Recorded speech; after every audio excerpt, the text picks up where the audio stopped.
Morning students. Today we are going to start the first chapter, that is solid state. See, this chapter was earlier.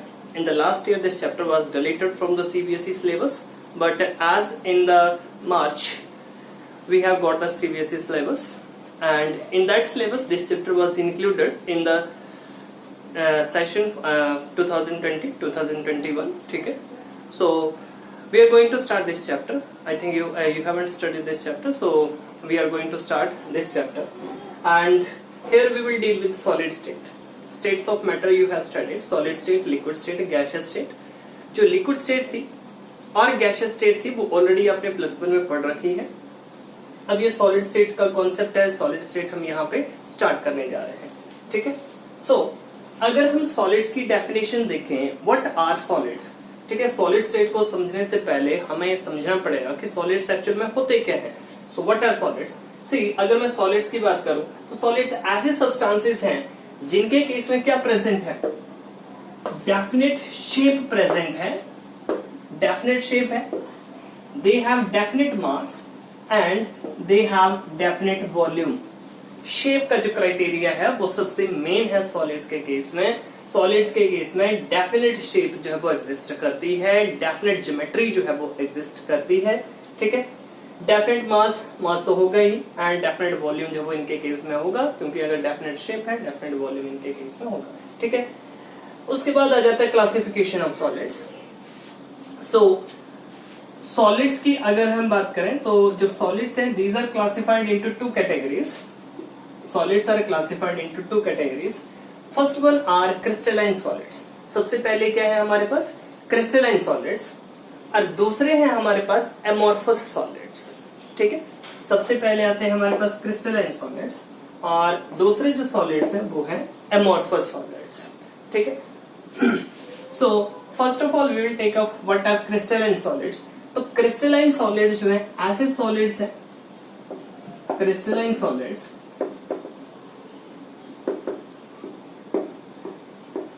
solids. These are the solids. These are the solids which have regular arrangement. Which have regular arrangement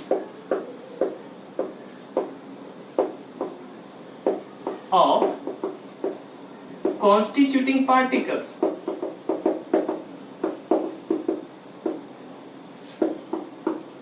Constituting particles. अब ये constituting particles कौन से हो सकते हैं? Atoms, ions और molecules.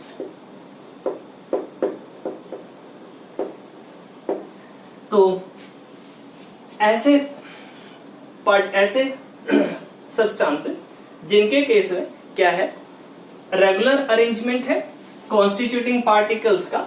और constituting particles कौन कौन से हो सकते हैं? एटम्स हो सकते हैं कॉन्स्टिट्यूटिंग पार्टिकल्स, आयंस हो सकते हैं, मॉलिक्यूल्स हो सकते हैं. तो ऐसे सॉलिड्स जिनके केस में there is what? Regular arrangement of constituting particles, whether these are atoms, ions or molecules. ठीक है, नेक्स्ट बात आती है amorphous solids की.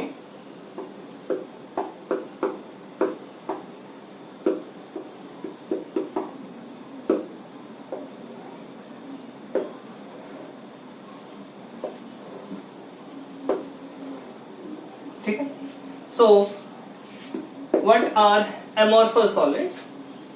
So amorphous solids, these are the solids in which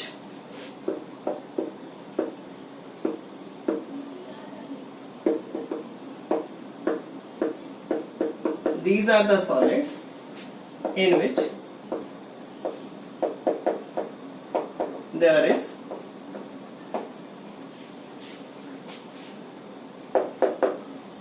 irregular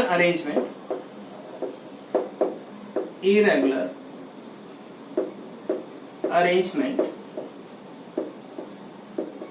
of constituting particles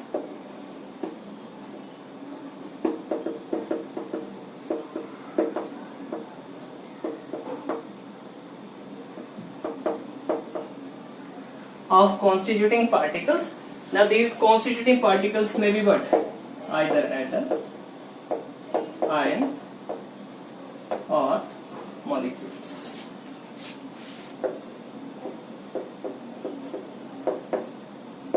Atoms, ions और molecules.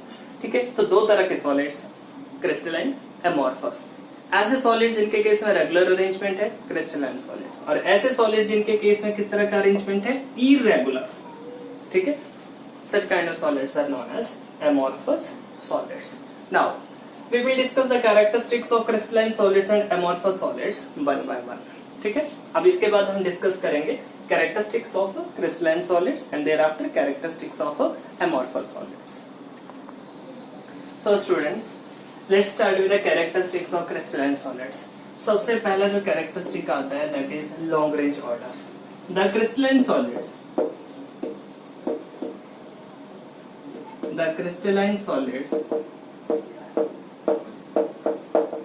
have long range order. Now see, what do you understand by this long range order? See, एक crystalline solid होगा तो एक solid के case में जो constituting particles हैं वो उनका जो सीक्वेंस है वो क्या करता जाता है, रिपीट करता जाता है. सो इनके केस में क्या है, रेगुलर अरेंजमेंट है कॉन्स्टिट्यूटिंग पार्टिकल्स का, और जो ऑर्डर होगा अरेंजमेंट का, जिस तरह से एटम्स में रिपीट होंगे वो किस तरह का होगा, लॉन्ग रेंज ऑर्डर होगा. Means that order will not be terminated at any point, that will repeat itself again and again. So crystalline solids have long range order. ठीक है, क्रिस्टलाइन सॉलिड्स के केस में क्या होगा, लॉन्ग रेंज ऑर्डर होगा. And due to the presence of long range order, they will have characteristic geometry. Crystalline solids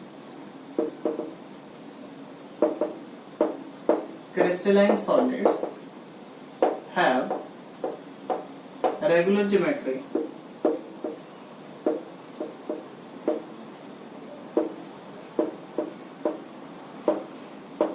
due to long range order. ठीक है, long range order होने की वजह से जो क्रिस्टलाइन सॉलिड्स हैं इनके केस में क्या होगा, रेगुलर ज्योमेट्री होगी, कैरेक्टरिस्टिक ज्योमेट्री होगी. ठीक है, अगर हम बात करते हैं मेल्टिंग पॉइंट की, so crystalline solids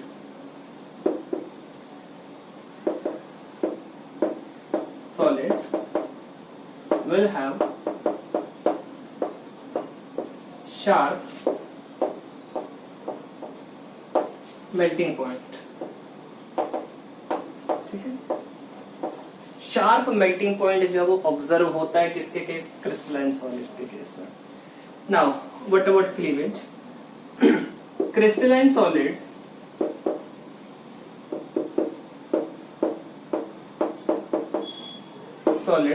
will form smooth surfaces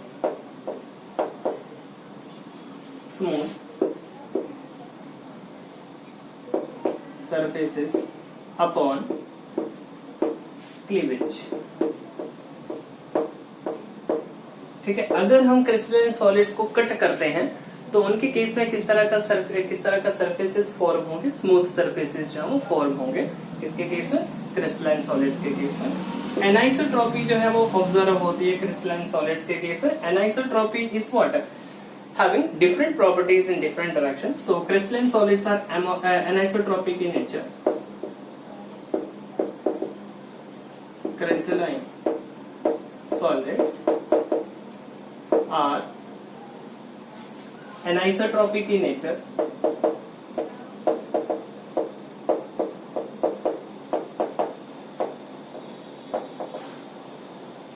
Crystalline solids are anisotropic in nature. Here, what is anisotropy? Anisotropy is different physical properties in different directions. Different directions में different physical properties हम observe हो रही हैं. ठीक है, so all these were the characteristics of crystalline solids. एक बार फिर से sum up कर लेते हैं. Long range order exist करते हैं, means जो order है रेगुलर अरेंजमेंट होगा कॉन्स्टिट्यूटिंग पार्टिकल्स का। Long range order means regular arrangement,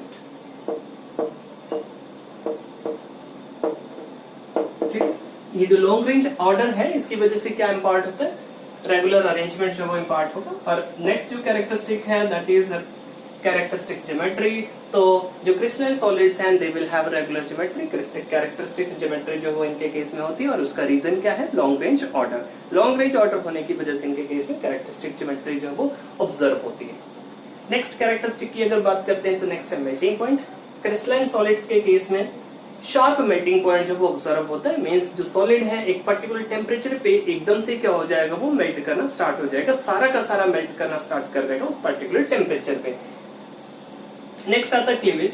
सो अगर क्रिस्टलाइन सॉलिड्स को कट करते हैं, कट किया, अगर नाइफ से कट किया, then they will form smooth surfaces upon their cleavage, ठीक है। जैसे आप कोई भी एग्जांपल ले लो, जैसे आयरन की शीट है, आयरन की शीट को अगर कट करते हैं तो स्मूथ सरफेस बनता है। एल्यूमिनियम की शीट है, उसको कट किया तो क्या होगा, स्मूथ सरफेसेस बनेगी।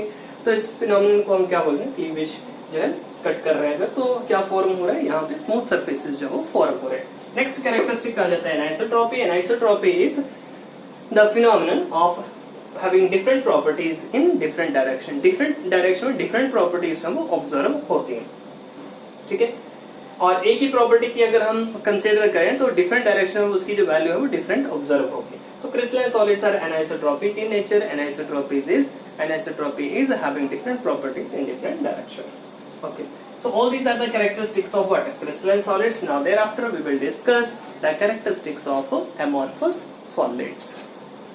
So students, next characteristics आ जाते हैं हमारे पास, characteristics of amorphous solids. So amorphous solids की बात करें, जैसे हमने डेफिनेशन में स्टडी भी किया, amorphous solids के केस में किस तरह का अरेंजमेंट होता है, there will be irregular arrangement of constituting particles, atoms, ions और molecules, ठीक है। So अगर हम कैरेक्टरिस्टिक्स की बात करें तो amorphous solids के केस में there will be what, short range order। क्या ऑब्जर्व होता है इनके केस में, there will be short range order। The amorphous solids have short range order, and why there is a short range order, due to irregular arrangement of constituting particles, ठीक है। irregular arrangement होता है constituting particles का, इसी वजह से क्या होता है इनके केस में short range order जो ऑब्जर्व होता है। नेक्स्ट बात है irregular geometry। जो amorphous solids हैं they will have irregular geometry, and irregular geometry किसकी वजह से होती है, due to the presence of a short range order, ठीक है। short range order होने की वजह से there will be what, irregular geometry। Next आता है melting point। तो amorphous solids जो है, amorphous solids do not have sharp melting point। amorphous solids के केस में sharp melting point जब ऑब्जर्व नहीं होता है, ठीक है, इनके केस में जो शार्प मेल्टिंग पॉइंट नहीं होगा, और इसका रीजन क्या है, क्योंकि रेगुलर अरेंजमेंट नहीं है, उसकी वजह से जो शार्प मेल्टिंग पॉइंट है वो ऑब्जर्व नहीं होगा। नेक्स्ट कैरेक्टरिस्टिक आता है क्लीवेज का। अगर एमॉर्फस सॉलिड्स को कट करते हैं तो इनके केस में स्मूथ सरफेसेस जो वो फॉर्म नहीं होंगे, बल्कि किस तरह के सरफेसेस फॉर्म होंगे, there will be formation of rough surfaces, ठीक है। So they will not form smooth surfaces upon their cleavage। तो किस तरह के surfaces form करेंगे, they will form rough surfaces upon their cleavage। तो जैसे अगर रबड़ की बात करें तो रबड़ को अगर कट करते हैं तो उसके केस में स्मूथ सरफेसेस नहीं बनते हैं, किस तरह के सरफेसेस बनते हैं, रफ सरफेसेस जो फॉर्म होते हैं, ठीक है। नेक्स्ट आ जाता है isotropy. Isotropy is what, having similar properties in all the direction, ठीक है। So amorphous solids are isotropic in nature, ठीक है। So all these are the characteristics of crystalline solids and amorphous solids, ठीक है। Now you can write a question, you can attempt a question, that is you have to distinguish between crystalline solids and amorphous solids। crystalline solids और amorphous solids के बीच में आपको क्या करना है, distinguish करना है। इसमें और point of differences आ जाते हैं, जैसे high enthalpy of atomization, high enthalpy of fusion जो ऑब्जर्व होती है किसके केस में, क्रिस्टलाइन सॉलिड्स के केस में, कि अगर इनको मेल्ट करेंगे तो ज्यादा एनर्जी जो है वो क्या होगी, रिक्वायर्ड है, ठीक है, सॉलिड से लिक्विड में चेंज होने के लिए। हाई इंथैल्पी ऑफ फ्यूजन जो है वो ऑब्जर्व होती है क्रिस्टलाइन सॉलिड्स के केस में। एमॉर्फस सॉलिड्स के केस में there will not be high enthalpy of fusion. And अगर और बात करें इनके एग्जांपल्स की बात करें तो क्रिस्टलाइन सॉलिड्स के एग्जांपल्स में आ जाता है आपके पास, क्रिस्टलाइन सॉलिड्स में आ जाएगा डिफरेंट मेटल्स होंगे, डिफरेंट सॉल्ट्स हो गए, सारे के सारे क्या है, क्रिस्टलाइन सॉलिड्स है। और अगर एमोर्फस सॉलिड्स की बात करें तो एमोर्फस सॉलिड्स का एग्जांपल आ जाता है ग्लास, रबड़, ठीक है, प्लास्टिक, ये सारे के सारे किस तरह के सॉलिड्स होंगे, एमोर्फस सॉलिड्स होंगे, ठीक है। So crystalline solids are also known as what, true solids, ठीक है, and amorphous solids are also known as pseudo solids. So all these are the point of differences between crystalline solids and amorphous solids. So write down a question. Distinguish between crystalline solids and amorphous solids. ठीक है? You have to distinguish between crystalline solids and amorphous solids. Easily आप जो वो distinguish कर सकते हो. Then after this we will study crystalline solids in detail. इसके बाद जो हम study करने वाले हैं वो classification है किसकी, crystalline solids की, ठीक है। सो स्टूडेंट्स इसके बाद हम डिटेल में स्टडी करने वाले हैं क्रिस्टलाइन सॉलिड्स को। सो क्लासिफिकेशन ऑफ क्रिस्टलाइन सॉलिड्स, अगर क्रिस्टलाइन सॉलिड्स की क्लासिफिकेशन की बात करें तो crystalline solids they can be classified into 4 category. सबसे पहले आते हैं मॉलिक्यूलर सॉलिड्स। कौन से हैं, मॉलिक्यूलर सॉलिड्स। अगर हम मॉलिक्यूलर सॉलिड्स की बात करें तो इनमें कॉन्स्टिट्यूटिंग पार्टिकल्स क्या होंगे, मॉलिक्यूल्स, ठीक है। देन नेक्स्ट आते हैं हमारे पास आयनिक सॉलिड्स। सो आयनिक सॉलिड्स के बीच में जो फोर्सेस ऑफ अट्रैक्शन होंगी वो कौन सी होंगी, आयनिक बॉन्ड जो वो एग्जिस्ट करेगा, तो एक कैटाइन होगा, एनाइन होगा, ठीक है। और ऐसे सॉलिड्स जिनमें कॉन्स्टिट्यूटिव पार्टिकल्स जो वो आयन्स है, इनमें तो क्या हुआ, मॉलिक्यूल, और आयनिक सॉलिड्स में क्या हुआ, कॉन्स्टिट्यूटिव पार्टिकल्स, आयन्स, ठीक है। Such kind of solids are known as ionic solids. उसके बाद आते हैं मेटालिक सॉलिड्स। मेटालिक सॉलिड्स के केस में जो कॉन्स्टिट्यूटिंग पार्टिकल्स होंगे these will be what, the atoms of the metals. Metal के एटम्स जो है कॉन्स्टिट्यूटिंग पार्टिकल्स हैं अगर, तो इस तरह के सॉलिड्स को हम क्या बोलेंगे, मेटालिक सॉलिड्स। और लास्ट में आ जाता है हमारे पास कोवलेंट और नेटवर्क सॉलिड्स। कोवलेंट और नेटवर्क सॉलिड्स के केस में जो कॉन्स्टिट्यूटिंग पार्टिकल्स होंगे उनके बीच में किस तरह की बॉन्डिंग होगी, कोवलेंट बॉन्ड एग्जिस्ट करेगा, बट साथ में देखो क्या लिख रखा है, network solid, means there will be the existence of networks of covalent bonds. Means covalent bonds का क्या एग्जिस्ट करेगा, नेटवर्क एग्जिस्ट करेगा। तो इस तरह के सॉलिड्स को हम क्या बोलेंगे, कोवलेंट और नेटवर्क सॉलिड्स, ठीक है। अब फर्स्ट ऑफ ऑल हम डिस्कस कर लेते हैं मॉलिक्यूलर सॉलिड्स, ठीक है। So what are molecular solids, so these are the solids, these are the solids in which the constituting particles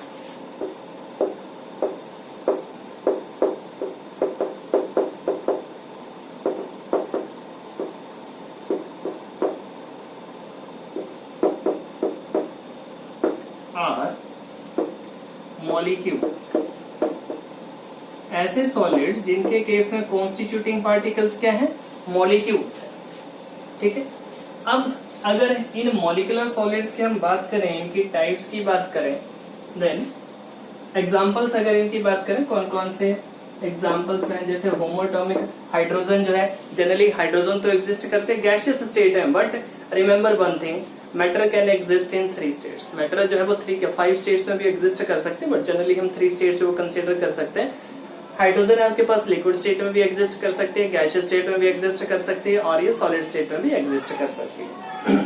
similarly अगर आपके पास HCl है, सिमिलरली अगर आपके पास वाटर है, सॉलिड वाटर एग्जिस्ट कर रहा है, क्या बोलेंगे उसको, आइस, ठीक है। सॉलिड फॉर्म में जो वो एग्जिस्ट कर सकता है, मॉलिक्यूलर सॉलिड इनको बोलेंगे, ठीक है। नेक्स्ट आ जाता है हमारे पास types of molecular solids.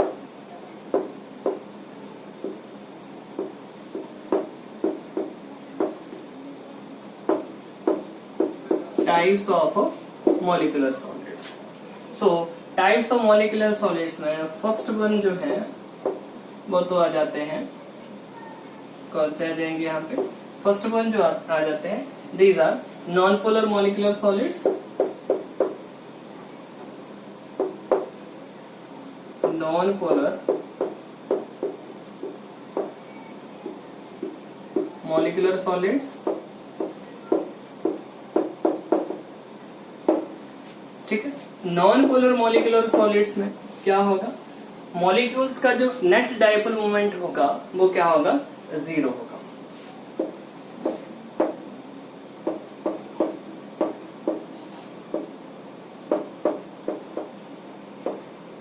molecular solids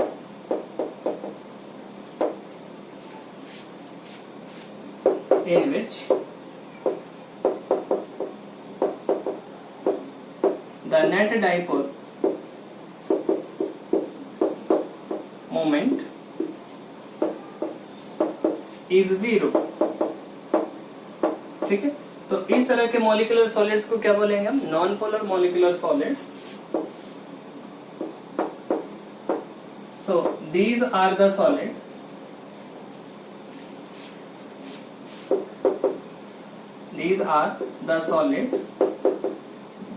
in which there exist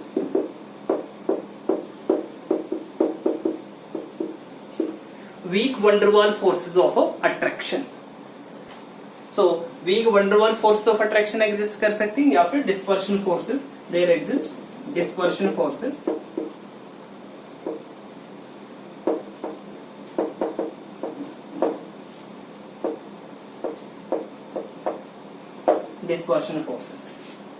of attraction.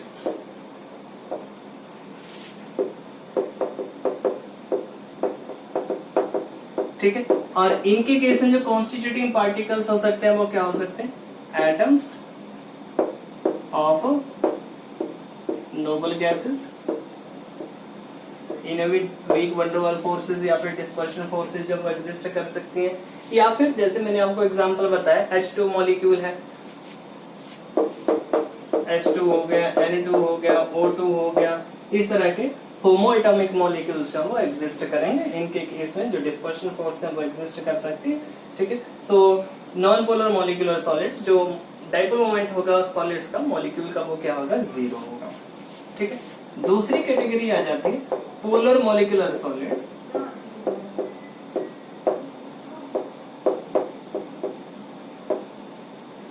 दूसरी कैटेगरी आ जाती है पोलर मॉलिक्यूलर सॉलिड्स. ठीक है, पोलर मॉलिक्यूलर सॉलिड्स की अगर बात करें तो पोलर मॉलिक्यूलर सॉलिड्स के केस में क्या होगा? जो फोर्सेस ऑफ अट्रैक्शन होंगी वो कौन सी हो जाएंगी? Dipole dipole forces of attraction.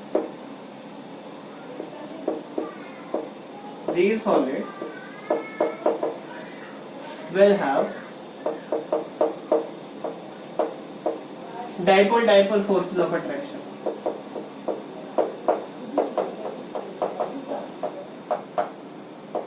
These solids will have dipole-dipole forces of attraction.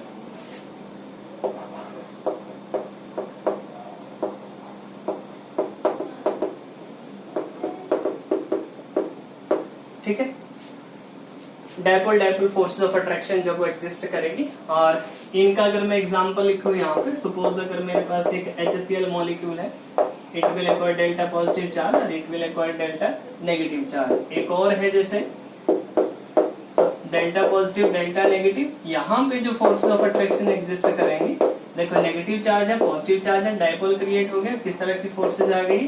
Dipole dipole forces of attraction.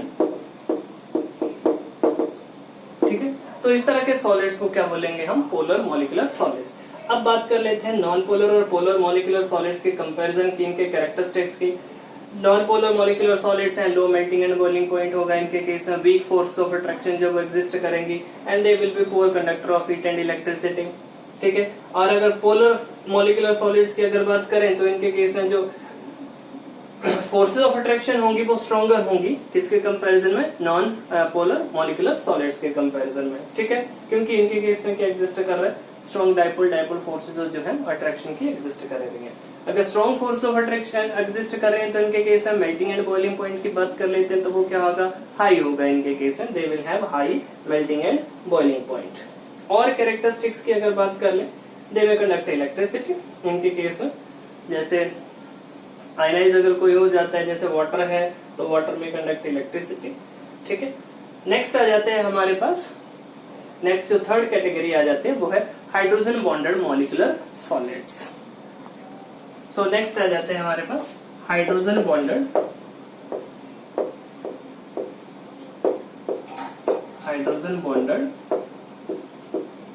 Molecular solids. So इनके केस में आप लिख सकते हो these are the solids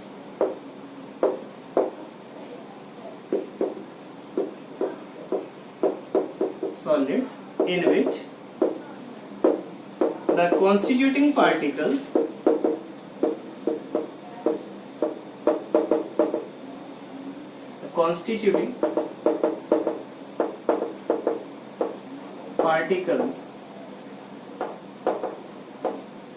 are held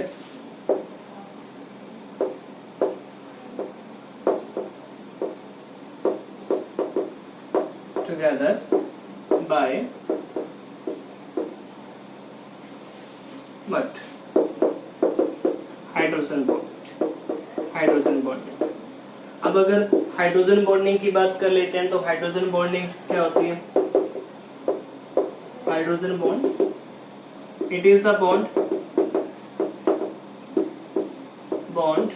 formed between hydrogen and an electronegative element.